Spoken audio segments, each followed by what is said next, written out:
I'm Daniel from Canada. Hey, Alberta. what's up, buddy? Not too bad. How about yourself, guys?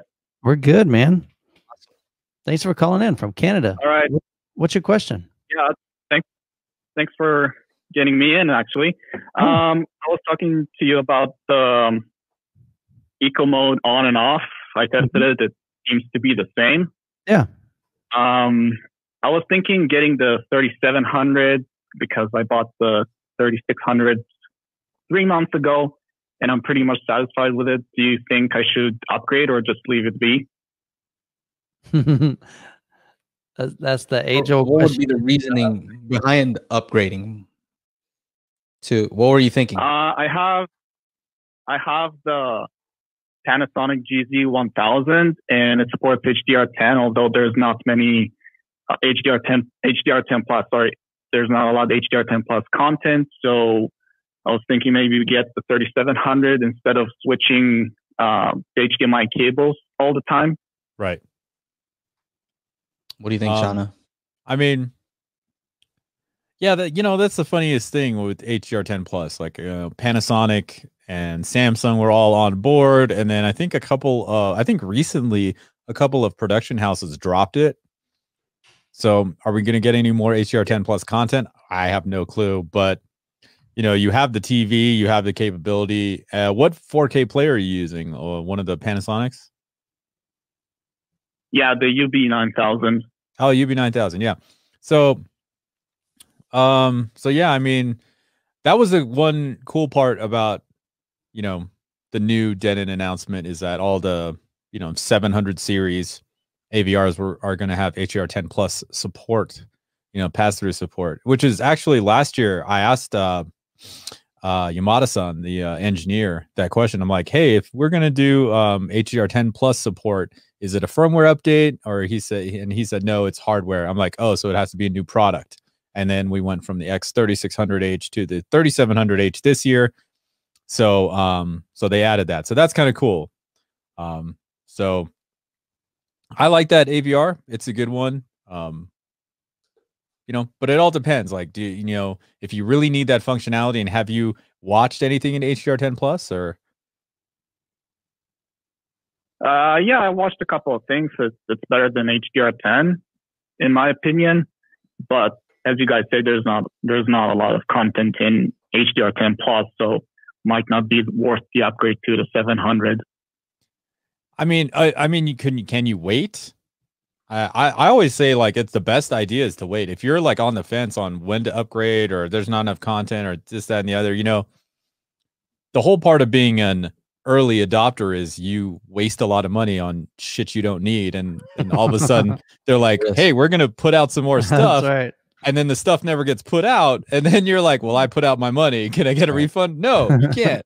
So it's one of those things that kind of sucks with this technology stuff. So HD DVD.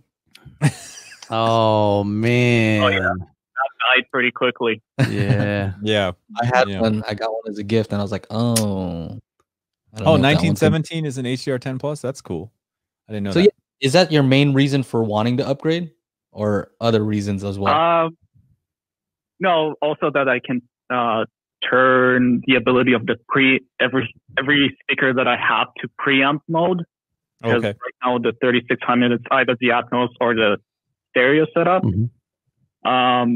But I tried to connect the pre-outs to the preamp, which I have two Outlaw Model 5000. For now, I might be getting a third one to power all the 11 channels. Instead from the Denon. Got it. And so I don't know. So far, not making any issues. So what would you say to that then, Shauna? Like, if you just want to use it as a preamp? A pre-pro? Mode? Yeah, I mean, that's exactly how it's designed. So, you're rocking what, a 724 or something like that? Correct. Yeah. So, yeah, that would be definitely a way to get a cleaner signal from your preamplifier to your amplifier, and then ultimately to your speakers.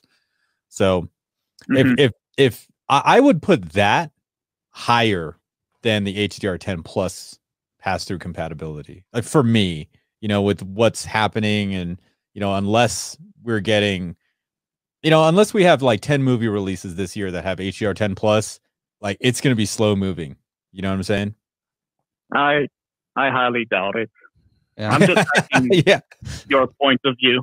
Yeah. So how about sure. how about this? What is the price of that, Chana, compared to, let's say, what we're used to for pre-pro? I think it's $1,200. I could be wrong. And what's the typical price of a pre-pro, Michael? You 25. I mean, Marantz is going to be about 21, I think, for their So it's kind of a deal if you're trying to go that route. If you're trying to go pre-pro and then you have external amplification, right? Yeah.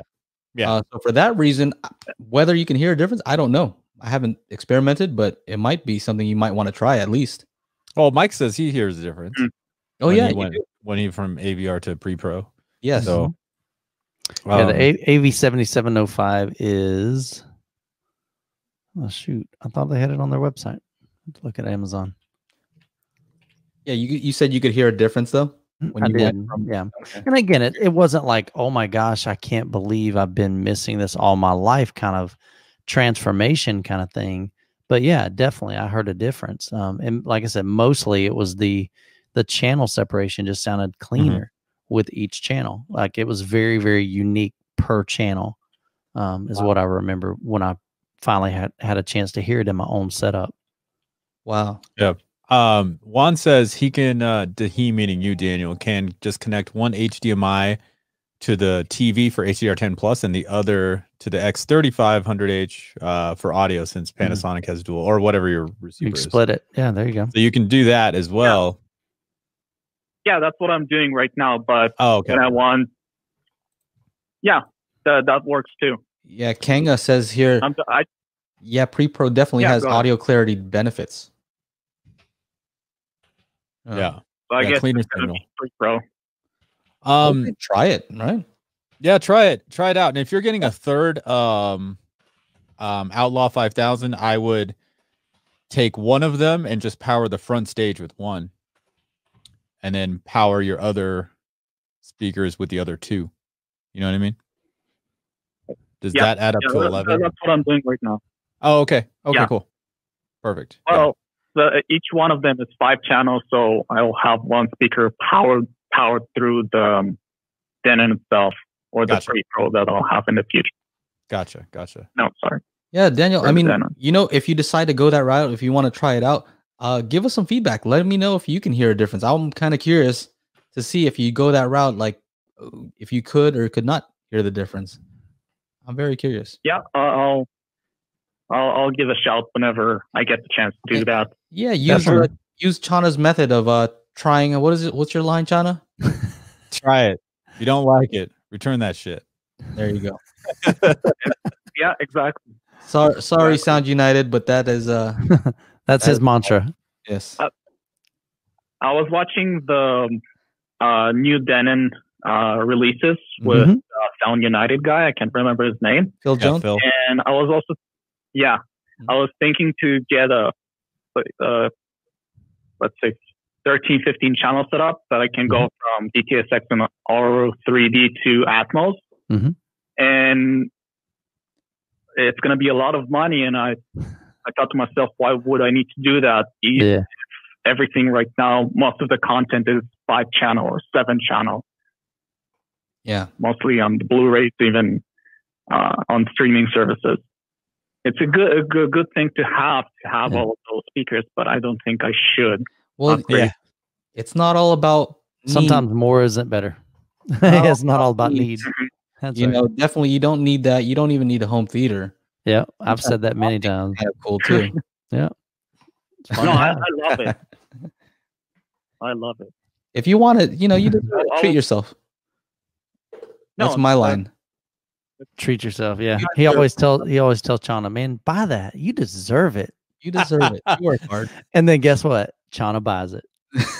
Chana's looking for anybody to just give him permission to swipe the card or place the order, check out. It's like been sitting in his cart for like 2 months. He's like, Joe says, you deserve it. He's like, buy now, baby. These guys, don't listen to these guys. It's true, man. The funny stuff in life is the stuff that's true. Yeah. Can't write. What do you think, Daniel?